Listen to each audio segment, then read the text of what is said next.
In this video, we are going to talk about transformer transients, and this is one of the important topic from transformer perspective. So let us begin with transients. What are transients? Transients can be considered as short-lived burst of energy, and this short-lived burst of energy will be caused by a sudden change of state. So whenever there is sudden change in a state, there is possibility of transient.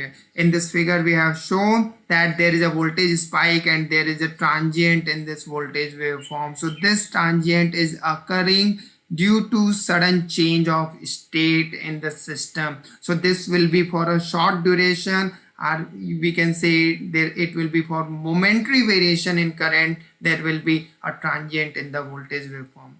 Let us talk about transients in transformer. So particularly a transformer, it operates under a steady state operating condition. What exactly we mean by steady state operating condition? Steady state operating condition means there will be a definite relationship between its voltage, frequency, current, etc. So when any one or more of the quantities which is determining the transformer behavior change, a transient condition appears between its initial steady state and final steady state condition. So whenever there is change in frequency, voltage, current, etc., at a time one can be changed, or more than one quantities can be changed. So there is possibility of transients in transformer. So these transients that will be of short duration, and it may produce detrimental impact on transformer. So what would be the detrimental impact on transients on transformer? So there is possibility of breakdown of transformer insulation, because there is appearance of surge voltage due to transient. If transient is responsible for producing a surge voltage, so it may break down the transformer insulation. There is possibility of occurrence of short circuit, which is going to give rise to large currents in the winding, which may be deformed due to severe mechanical stress developed between them. There is again the possibility that the large short circuit current, they may give rise to heating in transformer. So there is excess heating in transformer, so it is going to overheat transformer. Ultimately it is going to impact transformer operation. These transients can be divided into two groups. There could be overcurrent transient and overvoltage transient. We are going to talk about particularly the overcurrent transient. So what are these overcurrent transients? These transients are going to occur in unloaded transformer. Unloaded transformer means the transformer is on no load condition. So when an unloaded transformer is switched on to normal voltage on its primary side, there is possibility of overcurrent transient. There is another condition: when there are short circuit occurs on its secondary side, there is possibility of overcurrent transient. So there is a phenomena which is called, when we are switching on an unloaded transformer, is called as switching in phenomena or inrush phenomena. So let us talk about what we mean by the switching phenomena or inrush phenomena, or what is happening exactly when the transformer is switching on, unloaded transformer is switching on. So switching in phenomena, that we understood, it is switching off an unloaded transformer, that would be called as switching in phenomena. Unloaded transformer means we know that it will its secondary would be open. So when the secondary side is open, it means the transformer is going to take only exciting current, or we can say the no load current, which is responsible for generation of the flux and supplying the working flux. So basically it would be called as the magnetizing current would be there, and the core loss component would be there. If we can recall the equivalent circuit or the phasor diagram. So we have seen the current, the no load current is divided into two components. One is called the core loss component, another one is called as the magnetizing component. And this magnetizing component that lags 90 degree, basically we are talking about the magnetizing current which is going to lag the applied voltage by 90 degree. And when we compare this magnetizing component with core loss component, it would be always on higher side, so it has a greater value, so we can neglect the resistance, and this transformer that could be act as a simple inductor. So transformer that is going to behave like an inductor in no load condition, that is very well known to us, and this is the reason that why the primary EMF which is induced, that will be equal and opposite to the applied voltage. If suppose we are in this case we have neglected the impedance drop because that is quite small at no load condition, so it is neglected. So let us move on and try to analyze the inverse of magnetizing current.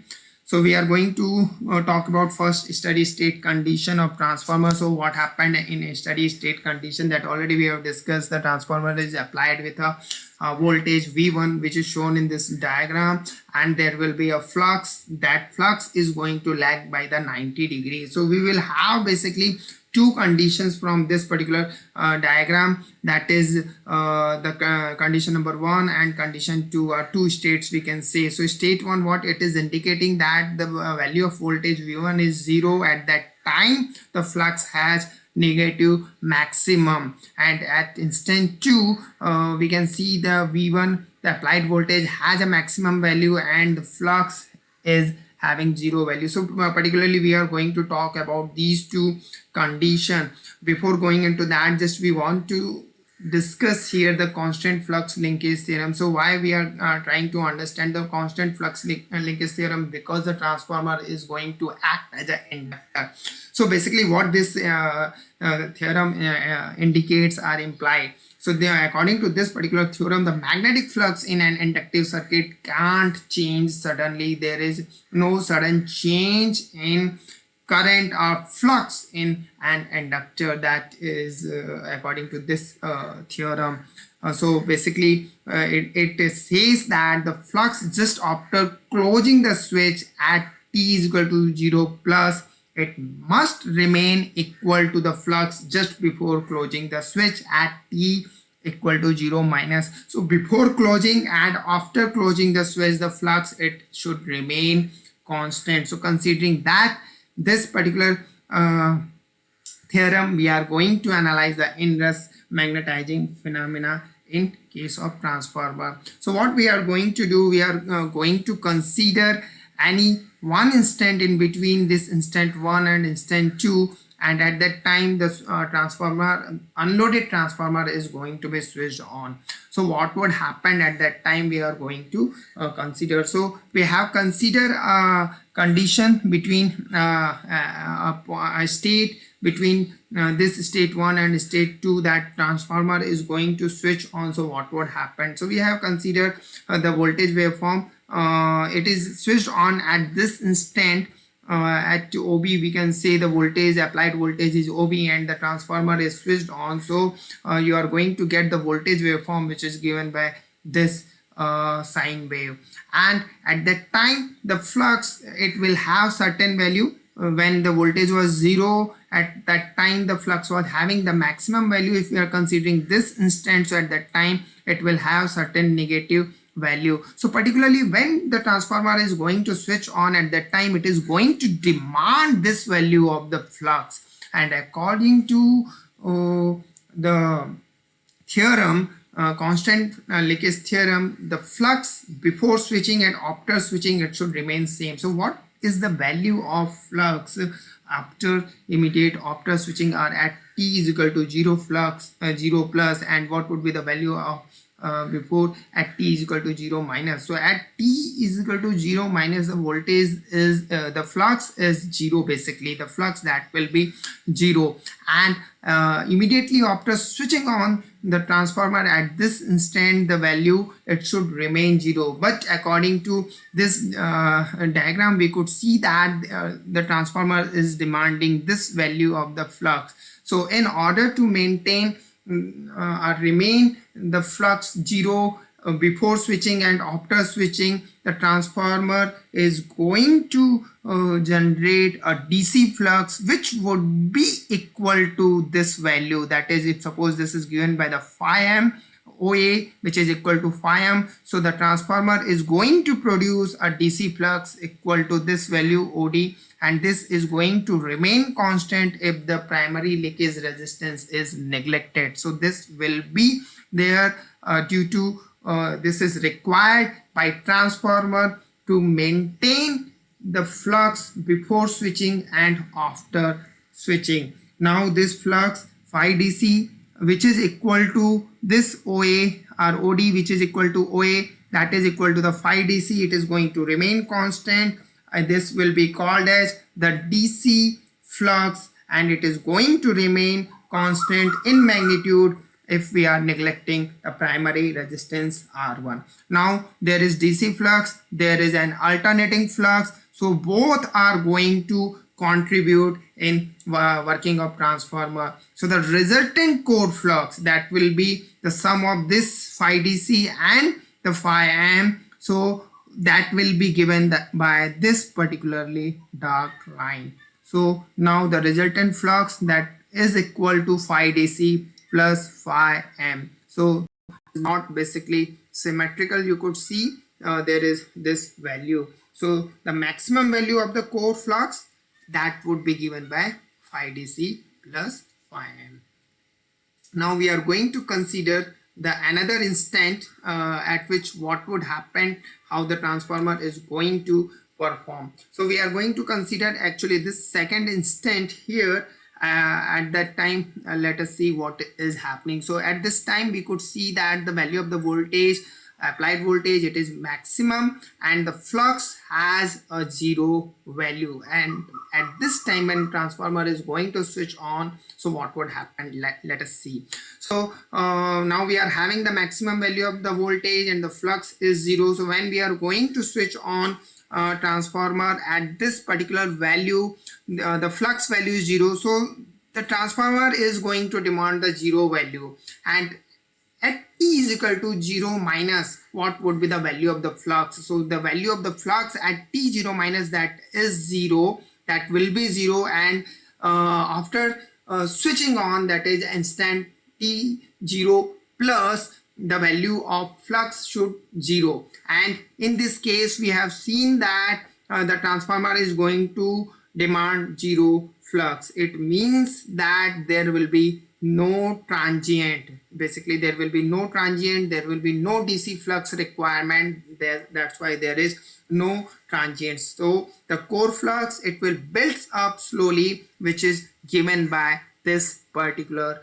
flux. So this will be your final flux in this case. So what exactly it is showing here, it shows that when a transformer is switched on, at the instant its applied voltage is at peak value, then core flux phi attains its steady state value immediately after the primary is energized. Therefore there is no transients in this case.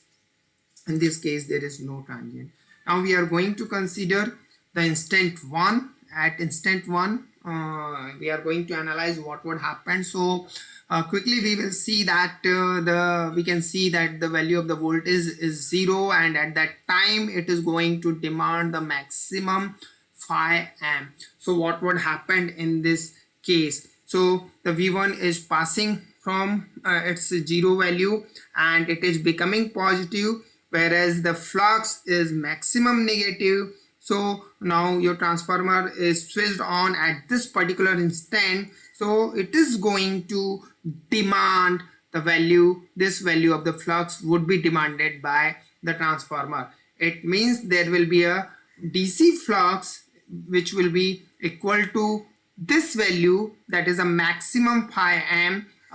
DC flux will be produced by transformer. It will be of constant magnitude if the R1 is neglected. R1 is the resistance of primary winding, leakage resistance of primary winding, if it is neglected. So it is going to produce flux which is equal to this minus phi m by transformer, because the flux before switching it was 0 at t equal to 0 minus, the flux will be 0 at after switching at t is equal to 0 plus, the flux must remain 0 because the voltage is 0 here. So flux before switching it would be 0, after switching it must remain 0, but it is going to demand this value. So transformer is producing the phi DC and it is going to remain constant. At this time, the closing of the switch, when we are considering at t is equal to 0, the general equation that will be given by this particular expression. The resultant flux, definitely it will be given by this dark line. Your resultant core flux at any instant, that will be given by the phi DC minus phi m cos omega t. The value of the phi DC, that is nothing but that is equal to the phi m. So we are having the phi m into 1 minus cos omega t, that would be a general expression. And when this omega t becomes 180 degrees, so what would happen? The resultant flux, that will become the 2 times the maximum value of the flux in the core. So this twice of phi m is called the doubling effect in case of transformer. In this particular case, this will be called as the doubling effect. It is referred as doubling effect. So what is happening in doubling effect? The core flux is becoming equal to twice the maximum value. So what would happen basically when the flux is becoming double? So it is going to saturate the core considerably. Generally during design stage, this analysis has to be done during design stage. Usually generally the flux density of a transformer is considered as 1.6 Weber per meter square. So what would be the twice of that value? So it will become 3.2 Weber per meter square. And ampere turn per centimeter, that is usually considered as 40 ampere turns per centimeter. So for a double the core flux, what would be the ampere turn? It will vary from 80 to 120 times the previous value. It is obtained for 3.2 Weber per meter square. It will be, we have to see the hysteresis loop, and from hysteresis loop the ampere turn per centimeter, that would be considered as 80 to 120 times. So what would happen basically due to this? The magnetizing current, if it is considered as 5% of rated current, so the doubling effect will raise the magnetizing current from 4 to 6 times. It means the magnetizing current is increased. When the magnetizing current is increased, it means the primary leakage impedance drop, that will be quite large. And when there is large value of leakage impedance, the induced EMF is going to be reduced. So the EMF, ultimately the EMF reduction would be there.